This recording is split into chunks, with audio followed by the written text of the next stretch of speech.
Boa tarde. Queria agradecer o Walter, que levantou aqui para falar, porque se eu tivesse que falar preso aqui, acho que eu ia ter um problema também. Não consigo falar. Bem, primeiro me apresentar. Meu nome é Felipe Morgan. Eu sou biólogo, cria daqui da UFMG também. Fiz minha monografia de bacharelado com o Marcos, no Laboratório de Ecologia de Bentos. E logo que eu formei, saí daqui e entrei numa grande empresa. Só que hoje eu não estou aqui para falar como essa grande empresa. Isso é importante falar. Eu estou aqui para falar como profissional biólogo que está na indústria. E essa apresentação que eu vou fazer para vocês, ela está muito ligada ao que eu sempre tento fazer toda vez que o Marcos me chama para vir aqui, ou que eu tenho a oportunidade de vir aqui conversar na universidade, que é trazer para a universidade um pouquinho da realidade que a gente tem na empresa. As ferramentas que a gente vê na empresa, tudo, as formas como a gente trabalha na empresa, que muitas vezes faz falta aqui. Faz falta aqui, faz falta na vida pessoal também, né? Então, o que eu vou trazer para vocês aqui hoje é uma análise SWOT. Vamos descobrir o que é isso. Bem, primeiros tópicos que eu vou apresentar aqui hoje, né? Os objetivos desse seminário, a matriz SWOT, uma análise SWOT da gestão de bacias hidrográficas, um diagnóstico SWOT e algumas conclusões. Bem, o que é uma análise SWOT? Na verdade, é essa sigla, SWOT, quer dizer aquilo ali em inglês. S de strengths, ou forças, W, weakness, fraquezas, O de opportunities, oportunidades, T de threats, ou ameaças. Tem até um caso engraçado, a primeira vez que eu fui participar de uma avaliação executiva lá na Gerdau, eu entrei de trainee é um negócio super considerado lá dentro, cargo estratégico e tal, e aí o cara me apresentou um estudo de caso e pediu para eu fazer uma análise SWOT do caso. Eu falei, porra, SWOT eu não conheço, eu conheço a SWAT, no máximo. Mas SWOT eu nunca tinha visto. Então o cara teve que me explicar isso aqui, mais ou menos na velocidade que eu vou explicar para vocês, para eu poder fazer essa análise durante o estudo de caso. Mas é um negócio muito interessante. Bem, a matriz SWOT, então, ela é uma das ferramentas de análise ou diagnóstico mais utilizadas em todas as empresas do mundo. Ela é muito utilizada por quê? Porque ela é muito simples. Você pode fazer uma análise SWOT para uma mega empresa com um super projeto, ou pode fazer uma análise SWOT para o seu projetinho, no seu laboratório, ou pode fazer uma análise SWOT para a sua vida. Tá? Isso vale para qualquer um.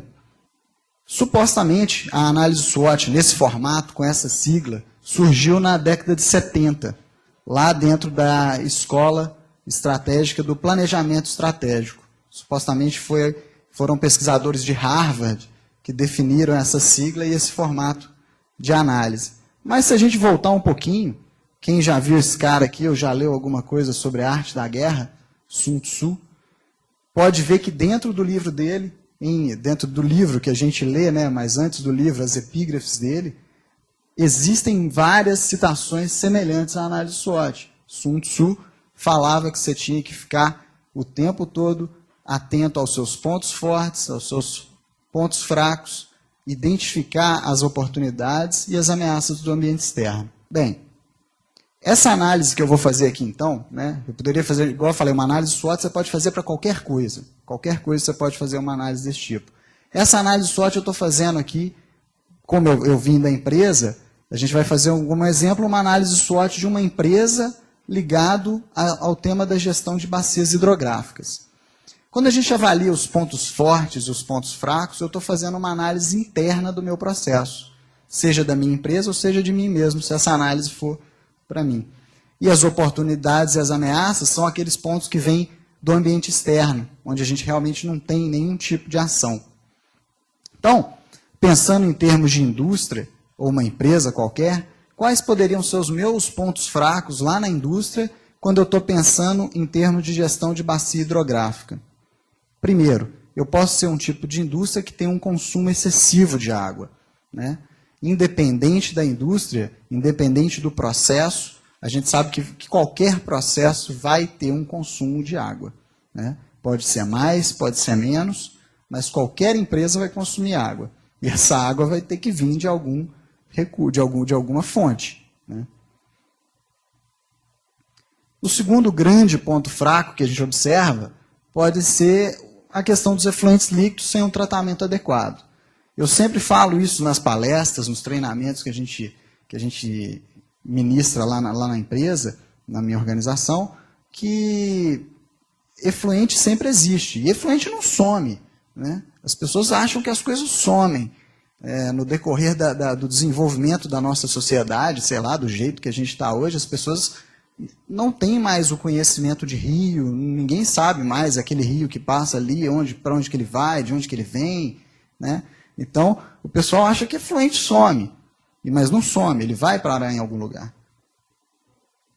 Bem, assim como eu posso ver os meus pontos fracos, eu tenho que observar os meus pontos fortes também, né? Muitas vezes, pessoalmente, isso é meio difícil, mas vamos lá.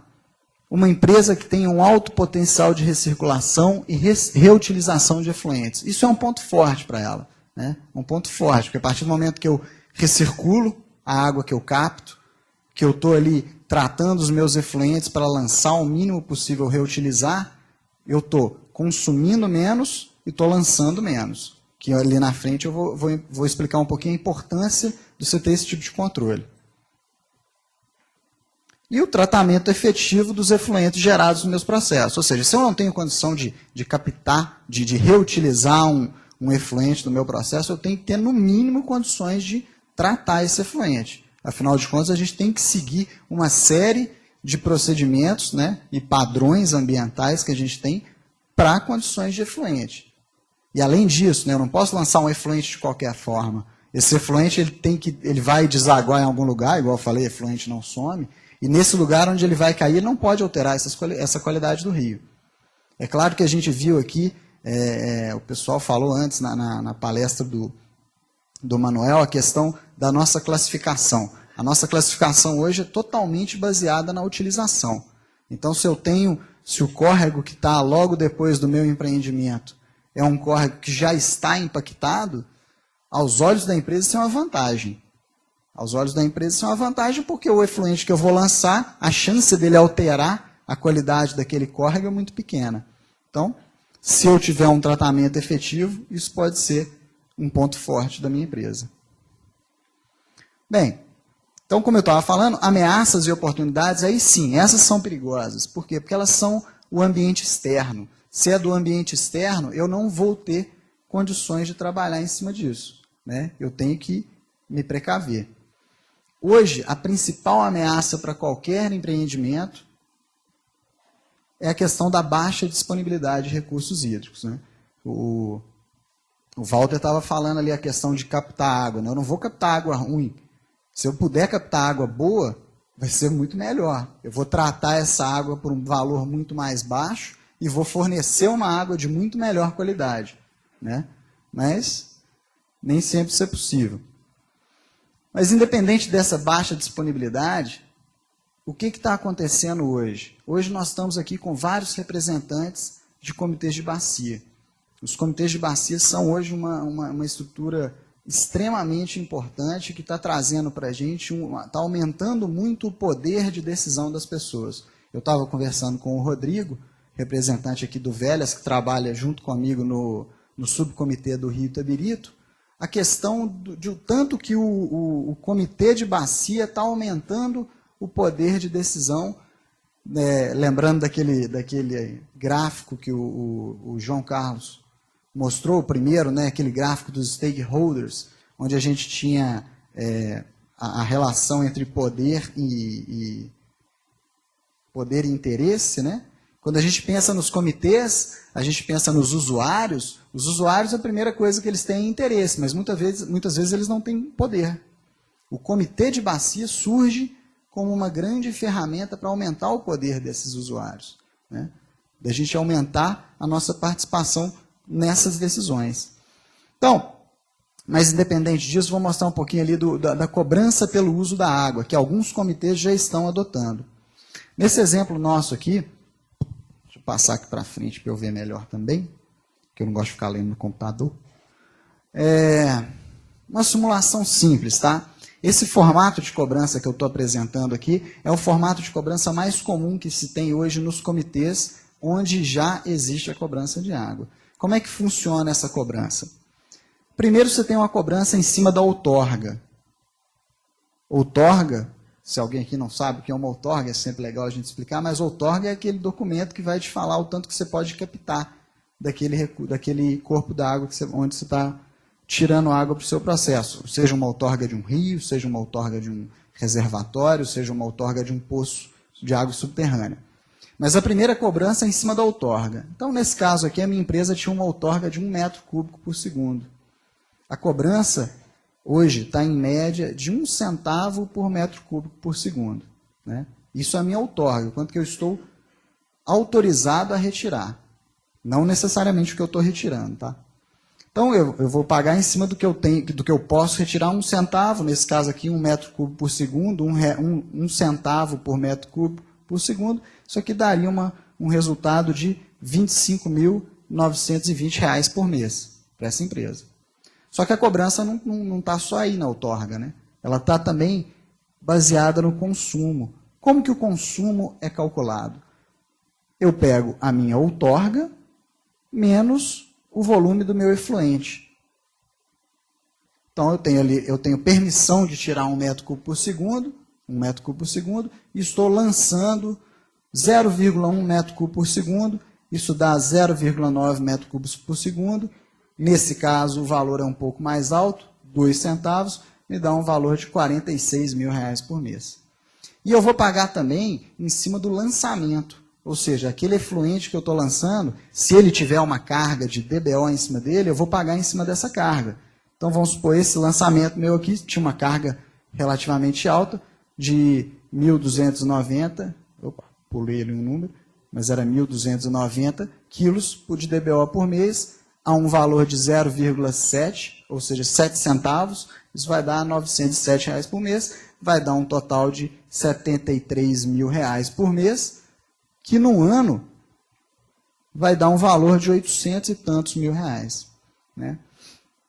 Quem olha esse cálculo para cobrança de água pode pensar que ele tem algumas coisas estranhas. Por exemplo, ali na verdade ele não está olhando quanto que eu estou consumindo de água. O valor principal é a minha outorga. Por que isso? Para a gente tentar reduzir as outorgas. Quando uma empresa consome, na realidade, 1 metro cúbico por segundo, mas tem uma outorga de 5 metros cúbicos por segundo, na verdade ela está reduzindo disponibilidade de recursos para quem também está na mesma bacia, consumindo água. Então, isso aqui, ó, essa conta que é feita aqui, ela busca o quê? Eu tenho que reduzir o meu valor de outorga. Um estudo mostra que logo depois que foi feita essa cobrança do uso da água, no primeiro ano, a turma pagou caro. No segundo ano, o estudo que eu tinha era tipo 50% das empresas revisaram a sua outorga reduzindo o valor de outorga. Porque eu reduzindo o valor de outorga, eu reduzo muito. Porque nesse caso aqui, se eu não quiser reduzir o meu valor de outorga, também não faz sentido eu recircular o meu efluente. Né? Faz sentido eu lançar. Então, o ponto aqui principal é o valor da outorga. Tá? Eu acho que isso às vezes pode trazer alguns problemas para a bacia, mas esse é o formato que a gente está seguindo. E no caso da empresa, como aqui eu estou fazendo essa análise SWOT como empresa, isso é uma ameaça, porque isso representa aumento de custo. A segunda grande ameaça, pensando como empresa, são os novos parâmetros e padrões para efluentes líquidos. Né? Todas as legislações de efluentes, elas estão sendo continuamente revisadas. A gente tinha, por exemplo, uma legislação aqui que era muito antiga. A nossa legislação estava de 86. Aí, em 2008, estou falando da legislação federal. A legislação federal, em 2008, foi revisada e esse ano ela foi revisada de novo para os limites de lançamento de efluentes. Porque a legislação, normalmente, ela pensa em concentração. Né? E fala, não, meu efluente tem uma concentração muito baixa, está tranquilo. Mas qual que é a sua vazão? Qual que é a carga de poluente que você está lançando no seu corpo receptor? E por último, a gente tem que avaliar as oportunidades. Hoje, o que eu, nesse meu estudo aqui que eu fiz sozinho, né, que não é um estudo que deve ser feito sozinho, se você for fazer uma análise SWOT para a sua empresa, você nunca deve fazer ela sozinho, tem que fazer um negócio chamado brainstorming. Né? Aqui em Minas a gente chama toró de parpite. Já ouviram falar? Boa. Eu tenho que falar, não, em português de Minas Gerais chama toró de parpite, igual o Manuel falou. Bem, a primeira grande oportunidade que a gente tem são as novas tecnologias para eficiência hídrica. Fechamento de circuito, redução do volume de captação e lançamento de efluente, isso tudo há disponibilidade para isso no mercado. Só que é lógico, como é uma empresa, toda empresa tem que pensar em termos de custo, né? Custo-benefício. Vale a pena eu correr atrás disso? A cobrança pelo uso da água está puxando muito isso. Está puxando e vai puxar cada vez mais. As empresas vão ter que correr atrás disso.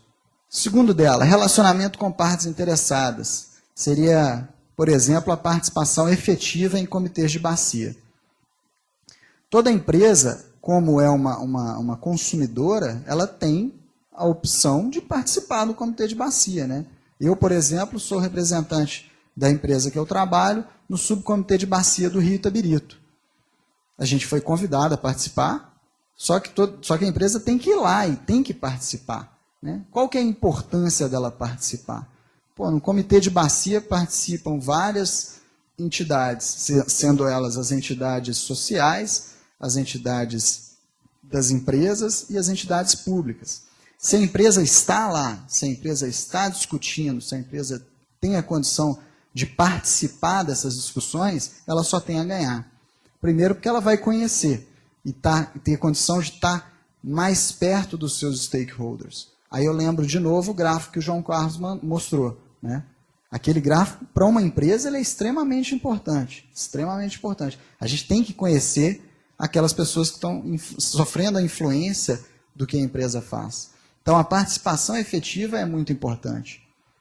Um caso que eu posso falar disso foi, eu estava numa reunião lá do comitê de bacia e estavam sendo discutidos vários pontos acerca de um investimento de uma outra empresa, não era a minha, de uma outra empresa. Essa empresa tem cadeira cativa, ela é representante oficial, como é que fala? Ela é titular, né?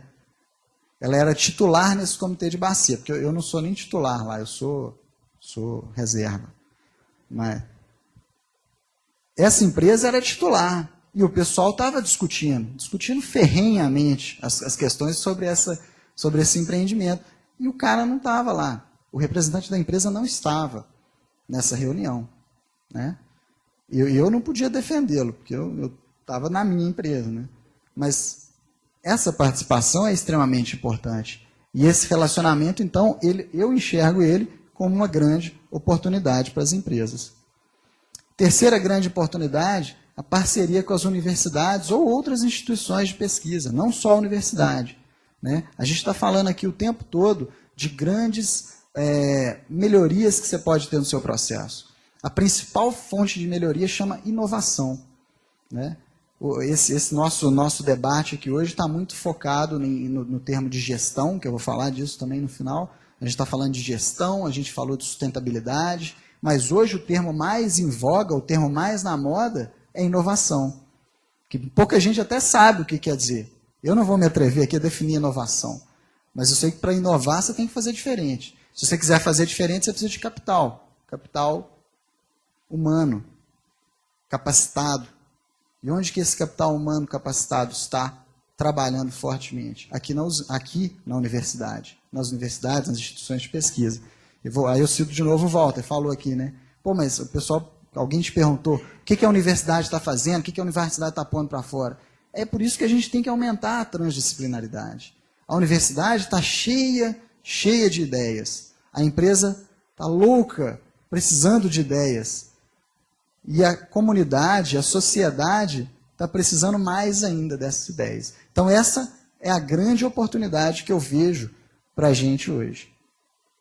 Bem, então a gente viu ali, a gente faz um levantamento na análise SWOT das nossas forças e fraquezas, que seria o ambiente interno da empresa, no caso desse nosso exemplo, e faço um levantamento das oportunidades e ameaças, que é o diagnóstico do meu ambiente externo. Para que isso tudo? Eu preciso fazer esse diagnóstico, cruzando essas informações. Por quê?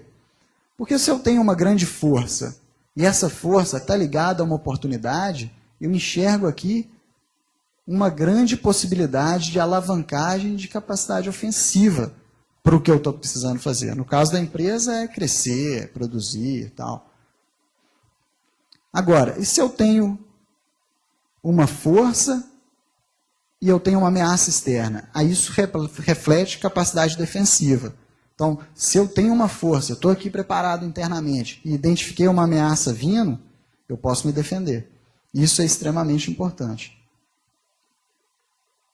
Se eu tenho uma fraqueza e tenho ali uma oportunidade, se eu cruzo fraqueza com oportunidade, aí eu vou enxergar as minhas restrições ou debilidades. Ou seja, a oportunidade veio, eu não estou preparado, vou perder a oportunidade, estou perdendo espaço, estou caindo no meu rendimento, na minha produção, o que quer que seja. E eu posso ter também fraquezas com ameaças. Nesse caso, eu vou enxergar o quê? Crise ou vulnerabilidade. Esse é o ponto que a gente tem que ficar mais atento, né? Botando aqui como se fosse um sinal para a gente... Eu vou falar disso também mais na frente, mas em termos de indicadores, quando a gente trabalha com indicadores, os indicadores com cores são sempre os mais fáceis da gente enxergar, né? Então, nesse caso ali, ó, qual que ficou vermelho? Crise ou vulnerabilidade. Então, fiz uma análise SWOT da minha empresa, da minha vida, do que quer que seja. Enxerguei fraquezas, enxerguei ameaças. É nelas que eu tenho que ir primeiro.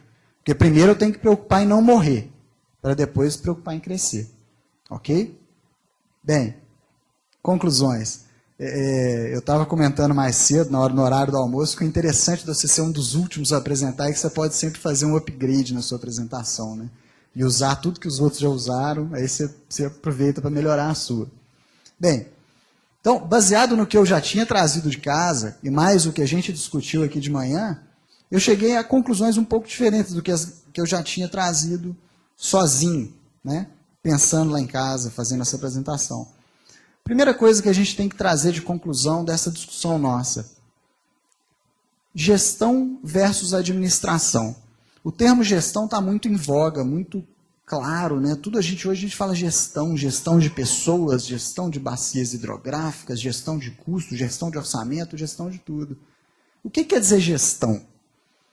Gestão vem do latim gestio, que quer dizer simplesmente administrar. Então, gestão é administração. Tá?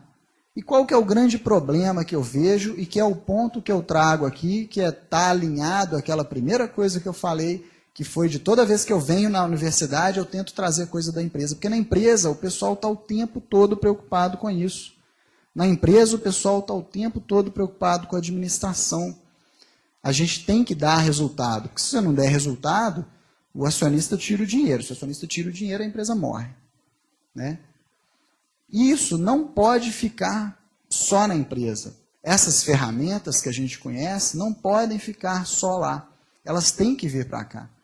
Assim como lá a gente tem projetos, aqui a gente também tem projetos. Esses projetos têm que ser acompanhados, têm que dar resultado. Né?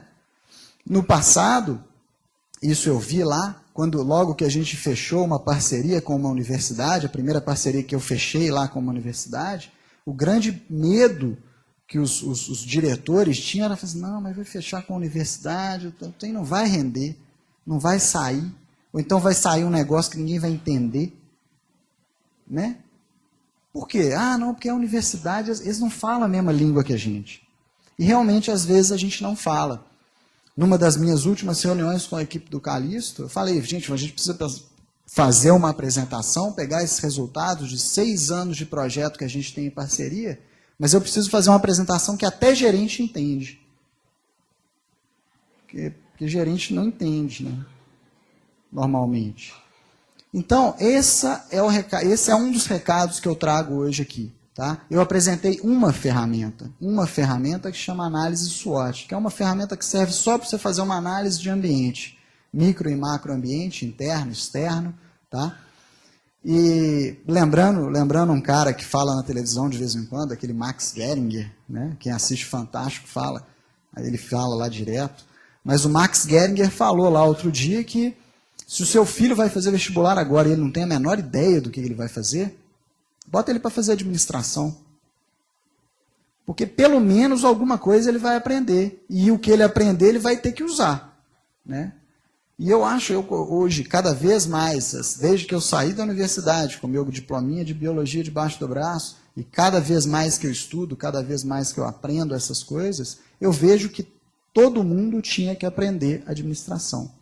Aprender a fazer gestão. Mas gestão para valer, não gestão só na palavra. Ok? O que mais? Bem, essa também é um ponto forte, né? A gente falou que essas parcerias, esses trabalhos nossos, a gente está o tempo todo trabalhando para formar pessoas, formar pesquisadores, formar profissionais capacitados e tal. Mas isso não é tudo. Formação não é tudo. A gente está vendo isso hoje. O Brasil está num grau de formação espetacular. Né? Ah, não tem mais analfabeto, sei lá, deve ter, mas não tem mais analfabeto, o pessoal está fazendo segundo grau, o pessoal está fazendo faculdade, agora tem faculdade explodindo para tudo quanto é lado. Esse pessoal está formado, mas esse pessoal está educado? Tá? Eu acho que não, Eu acho que o pessoal está, a formação a gente está fazendo muito bem feita, mas a educação a gente ainda tem uma falha muito grande. É lógico que isso aqui tem uma parcela muito grande da família, né? Que a gente, como profissionais aqui da educação, nós estamos no antro da educação, nós estamos na Universidade Federal de Minas Gerais, isso aqui não pode ser só a responsabilidade nossa, mas nós temos que fazer. E aí eu lembro uma frase do meu pai, que está ali sentado, ele fala isso para mim desde sempre. Né? Nós todos aqui estamos trabalhando com o meio ambiente, nós estamos trabalhando em prol do meio ambiente. Se a gente está falando de gestão de bacias hidrográficas, a gente está falando de meio ambiente. E quem trabalha com o meio ambiente é, antes de tudo, um educador. Né? E a gente educa pelo exemplo. Então, não adianta só a gente falar e fazer. O Júnior fez uma pergunta no início para o João Castro falou, se eu soubesse essa resposta eu não estava aqui, né? Eu estava ganhando um prêmio Nobel. Né? Como é que a gente vai fazer esse equilíbrio entre consumo e preservação? Não tem jeito, cara. Não tem jeito. Não tem jeito, assim, a minha visão é uma utopia, mas que a gente pode trabalhar nela. Pode trabalhar nela pelo seguinte, eu não vou abrir mão do meu carro. Vocês também garanto que não. Né? Por mais ecochato, ecoxiita que alguém seja, né? Ele vai querer o carro dele. Todo mundo vai querer o seu carro, todo mundo quer conforto, todo mundo quer saúde, todo mundo quer educação. E para ter isso a gente precisa de recursos. Né? Só que é lógico que a gente pode ter esses recursos de uma forma mais educada. Eu posso consumir, mas eu não preciso consumir tudo. Eu posso gerar resíduo, mas se eu gero meu resíduo, eu posso reciclar esse resíduo. Então esse que é o recado que eu quero deixar aqui no final. Né? Gestão, administração, formação, educação e lembrando o Manuel que falou aqui no começo, nós estamos no caminho certo, então em bom português de mineiro, não lembrando o Lula que falava algo muito semelhante talvez, mas no português de Minas Gerais, eu acho que é isso aqui, ó. Nunca teve tão bom e a gente vai continuar melhorando, beleza? Obrigado.